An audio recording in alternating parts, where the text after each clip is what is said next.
so-called wasteland.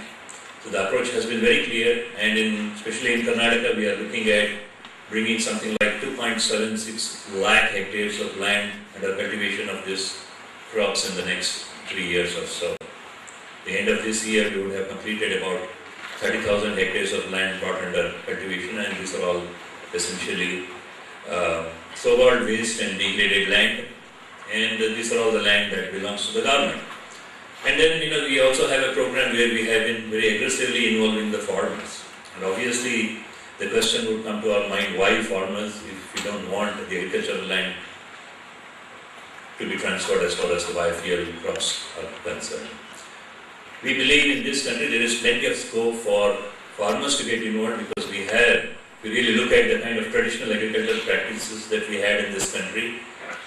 Tree growing along the bunds and along the fences was part of our agricultural practices in this country, and there is tremendous scope. And when we have adopted modern agricultural practice, first thing that we have done is to cut down these trees so that it becomes easy for us to use tractors for tilling the land. It's time that we relook into our traditional agricultural practices and see how we can integrate this program with agriculture. The most important part of the whole program is that, as we all know, that every liter of biodiesel that we produce, biofuel that we produce, we are producing 2 to 3 kgs of K, which is essentially what the farmer would require as an organic fuel. And if there has to be some amount of sustainability that has to be brought into agriculture, it becomes very important that this program is integrated with the kind of agricultural practices that we would like the farmers to adopt or to go back in this country. So, keeping these two issues in mind, we have gone ahead with the kind of program that we have placed before the state and the country. And as we all know, if you really look at the entire biofuel value chain, it starts with growing various types of crops that would be required for the biofuel production. And then there are several issues when it comes to agronomic practices. And many of these species that we have been using, though we have been growing them traditionally for hundreds of years, and there have not been very scientific researches that have been taken with regard to reducing the gestation period of these crops, with regard to increasing the production and yield levels, and also, we need to really systematically approach the problems associated with the pest management and diseases that are possible as far as these biofuel crops are concerned.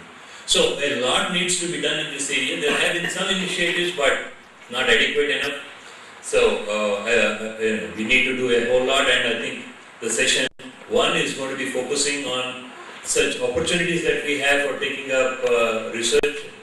And again, once we have this kind of crops that are available, and we already have plenty of this kind of seeds, we would be surprised that in Karnataka we are already growing enough quantities of various types of seeds, which includes Pungenia, Neem, and Mahua, and Jatropha, and various other seeds. We already, year after year, we have been able to produce and collect something like 1 million tons of these seeds in this country. And of course, we also have traditional oil mills which have been extracting this oil and using the oil for various applications like leather tanning, paint and printing ink manufacturing, and various other usages. And quite a vibrant industry that already exists in Karnataka. But that is not adequate. That's precisely the reason why we are really looking into growing them and encouraging people to grow on the waste and the fallow lands. Now, as far as the processing of these oils are concerned, if you really look at the oil extraction itself, we have age-old technologies, starting from garnish to expellers to we have solvent extraction methodologies that are being used already in this country. But if you really look at the kind of technologies that we have adapted, many of these technologies are quite old, inefficient. And if you really look at the kind of machineries that we have, they're quite bulky, they're energy inefficient, productivity is quite low, and it's very difficult to even maintain many of these equipment if we have to really think in terms of having this equipment, especially in our rural areas. So obviously a lot more research needs to be done in this area, and we have a lot of scope. And the entire biofuel industry, when we talk about biodiesel, especially from the non-edible oil, one of the questions that is being posed by all over, by people all over the country is that is this really going to be economical? We start calculating on paper, this is the cost of seed production, this is the cost of seed in the market, extracting oil, if this is the cost of extraction, this is the cost of esterification. And then we come back and say this may not be very economical and things like that. I think, we have to see the whole approach, the approach has to be different, and, we have to really look at the biofuel industry as a refinery. If you really look at an oil refinery, you start with the crude oil and then you have multiple products coming out. And I think, if you were to only produce petrol and diesel, probably the petrol and diesel today would have costed about 100 to 150 rupees a liter. But we have various other multiple products that comes out of a refinery. That is how there is, amongst these products, there is some amount of cross-subsidy that has been possible. And we have to really look at the biofuel industry the same way. As we all know that, you start with seed. At the first level, you get, on the one side you get the oil and the other side you have the cake. So you start looking at the oil and, you are looking at esterification of the oil, and then you have glycerin, you have soap, then you are looking at various kinds of alkaloids that is there in it. And again, all these things have certain commercial value. And any of the species that we are talking about, it has medicinal value, it has pesticidal properties in it. And it's possible, with simple application of mind, a little bit of research into these areas, we can come up with very simple technologies where, all these kind of useful compounds can be separated from the oil. And again, when you look at cake, we all know that these cakes can be used as a manure, which will be an excellent substitute as far as chemical fertilizers that we have been using, and we are all aware of the kind of problems that are associated with excessive use of chemical fertilizers and pesticides. So the cake itself can be used as a organic manure. And if you really look at the very composition of the cake, there is so much of starch in it, there is so much of protein in it, once again, all the kind of medicinal properties and the pesticidal properties that we are talking about, they're all in the cake. We have to come up with a simple process where all these things can be separated and it can be used. And one simple thing is on the experiments that have been done at Indian Institute of Science, we have seen that in a gobar gas plant, you had another 10 to 15% of this cake, the gas production doubles. And especially in the era where we have so much of energy crisis, especially in Karnataka, we have to really look at various approaches to solving our energy needs, and this could possibly be the answer in the coming days. So there are so many avenues, and the two-day conference is organized to basically look into all such possibilities and see what kind of initiative that we can. And then there are two other specific areas. When we are talking about biofuels, and when we are talking about especially biofuels from multiple feedstocks, then the question of quality, question of standardization, all these things surface, and we really need to work towards that. In fact, in all these areas, we are setting up various demonstration activities are being started, and as many of you know that we already have about 8 information center and biofuel demonstration center, and each of these demonstration talks about all these kind of value chain activities being demonstrated and research being initiated in some of these areas. And in the recent last week itself, we have inaugurated 3 such units, one in Chamarajanagar, one in Bijapur and Gulbarga on last Friday, Saturday and Sunday. And one more such unit is being established in Chintamani on this Saturday, immediately after this workshop. And many more are going to come in Karnataka. We are looking at creating such center in every district where such information dissemination takes place, where you have a demonstration of the entire value chain biofuels, etc., all types of organic material. And we have today technologies where they can be either converted into gaseous or liquid fuels, which can go a long way in meeting our energy needs. So, the future, it has no limits. We have to look at all such possible options, and we have to initiate many areas. And there are some work that has been initiated which is really futuristic. Some of the work that has been initiated by Dr. Ramchandra, who is going to be presenting his paper later on in the afternoon with diatoms. You realize that we may be 10 years away from the technology, but we have in realizing that dream. But some work has been initiated in this direction already in Karnataka. So it is time for us to consolidate all the kind of initiatives that have been taken up by various institutions already, and also look at the gaps that exist, also look at how we are going to prioritize our biofuel program in this country.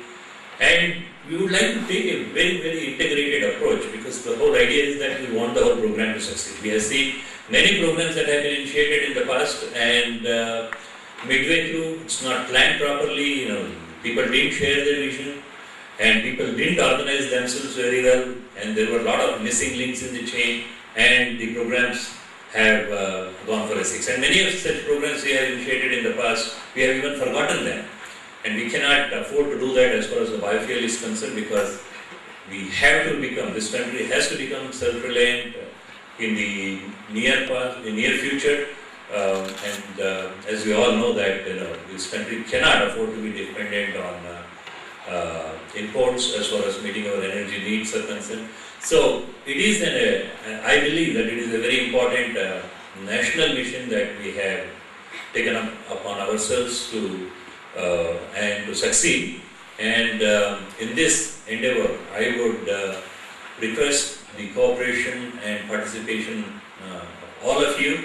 It is not just the two-day deliberation. I want you to be completely involved in the two-day deliberation, in identifying those kind of research areas which are relevant, and also in prioritizing these research areas and getting involved in taking up such research.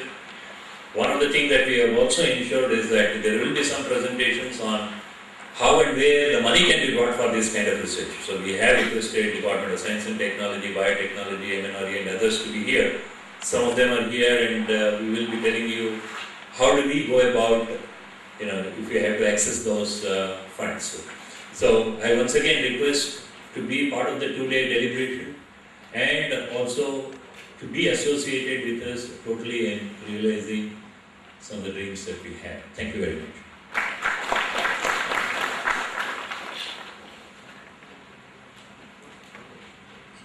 Thank you very much, sir. Mr. Ramakrishna has provided the chain of activities and prioritization in R&D activities in his keynote address. So thank you very much, sir. Till now, I will request Shri A. Sadashivaya to give inaugural address of this workshop. I request you, sir. Council of the Agricultural University, Shri Y.V. Ramakrishna, Chairman Biofuel Task Force, Government of Karnataka, and our honored Chief Guest, Professor J. Srinivasan, Shri Prithviraj, Dr. Swami, distinguished delegates. It gives me great pleasure to be part of today's inaugural function of the research opportunities in biofuels, a subject for today's workshop, jointly organized by Biofuel Task Force, the Karnataka State Council for Science and Technology, and University of Agricultural Sciences, Bangalore. Well, friends, the type of the participants we have, but we don't have to delve into the full details of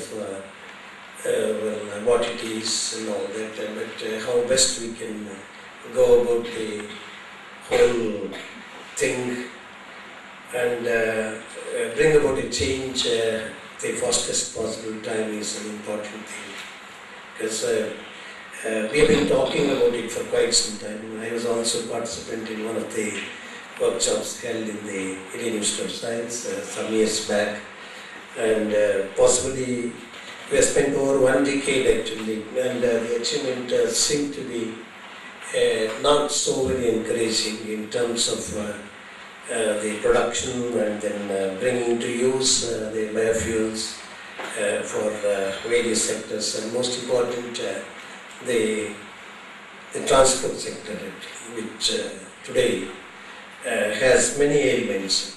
Yesterday only we were talking about the emissions and the type of problems which Bangaloreans face with regard to the air pollution. See, all of you know that more than 50% of the pollution in Bangalore city is because of the vehicular emissions. Of course, contribution is more in terms of the type of fuel you have and the vehicles that are in use. But most important is actually how to bring about a change and reduce the greenhouse gases resulting from many of these activities, both industrial and vehicular traffic environment. So supply of wind fuel or clean fuel is an important aspect actually, which all of us have to think and take action to forge ahead in bringing about a change. And due to increase in the awareness of environmental degradation caused due to the global warming, the focus is shifted to finding alternative clean renewable energy sources. Biofuels is one such alternative energy, and this can go for a longer period, replacing the existing fuel sources, especially for the vehicular fuels. And biofuel, also known as in broader terms agrofuel, are mainly derived from the biomass or bio-waste. These fuels can be used for any purposes, but the main use for which they have to be brought in is, according to me, transport sector, and most vehicles require fuels which provide high power and are dense so that storage is easier. So these engines require fuels that are clean and are in liquid form. Biofuels are the best way of reducing the emission of the greenhouse gases. They can also be looked upon as a way of energy security, which stands as an alternative of fossil fuels that are limited in availability. Today the use of biofuels has expanded throughout the globe. Some of the major producers and users of biogas are Asia, Europe and America. Theoretically, biofuel can be easily produced through any carbon source, making the photosynthetic plants the most commonly used material for production. Almost all types of material derived from the plants are used for manufacturing biogas. One of the greatest problems that is being faced by the research in the field is how to convert the biomass energy into the liquid fuel. Historically, we have gone through a number of stages of development with regard to the use of biofuels, starting from wood to the seeds that are now used for the various purposes. The most important development is the use of the vegetable oils, which can provide an alternative to the fossil fuels. The most important ones that have contributed actually are Pangemia glabra, then your Jatropha, Semaruba, then more traditional crops like our neem and hippie, which people call bahu also. These are the ones which played an important role in the rural Karnataka and India. And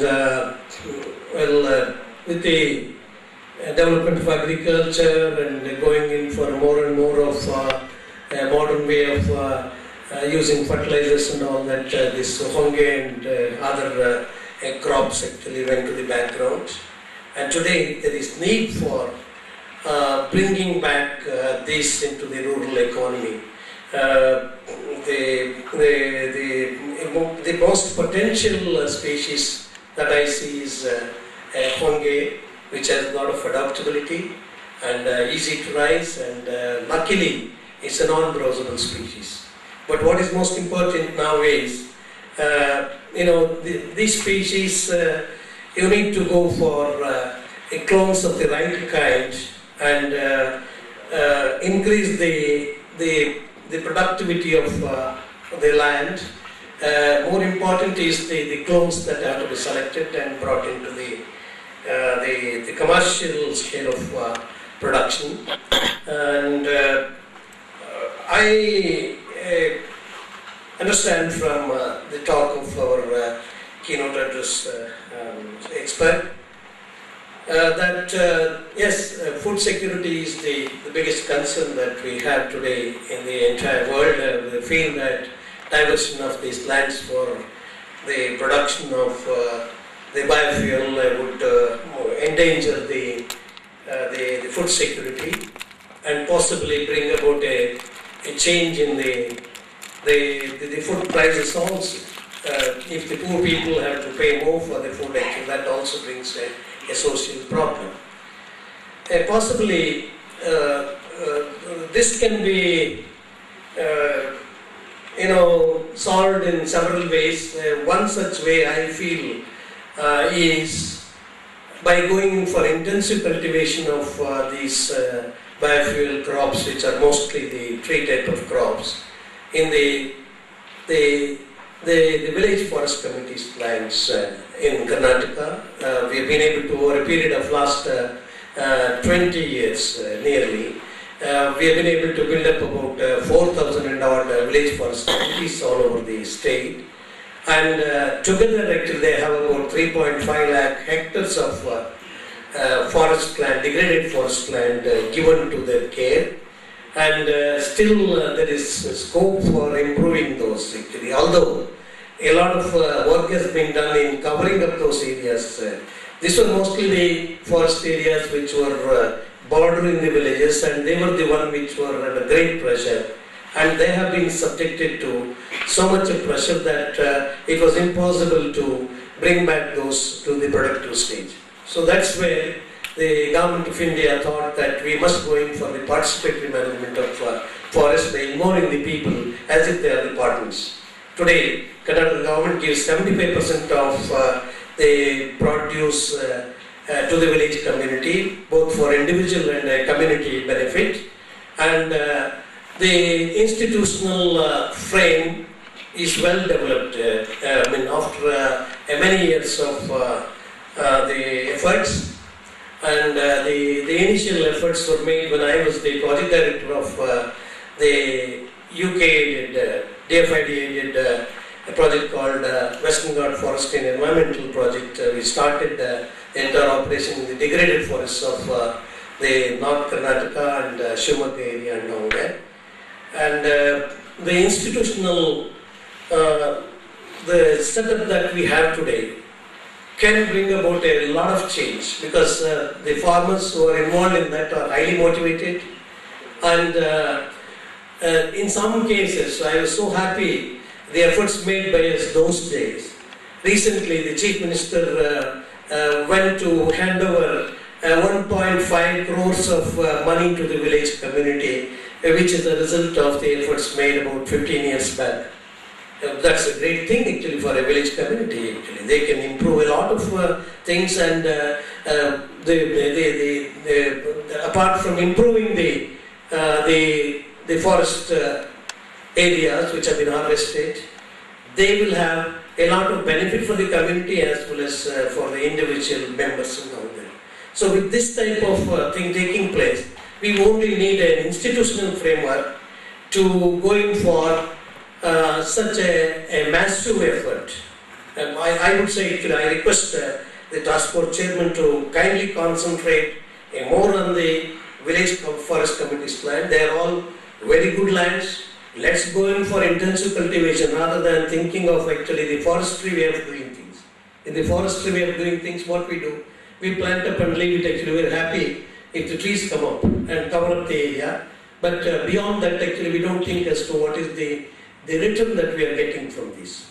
But with use of better clones and better the cultivation methods and practices, we should be able to triple the yield of these plants or crops in the village forest committee areas. Another important thing is actually the marketing strategy that is to be followed, where a lot of research is needed. I am sure the Agricultural University and the Council for Science and Technology, with the task force support, can go in for a lot of research on that. Actually, yes, the dairy is a standing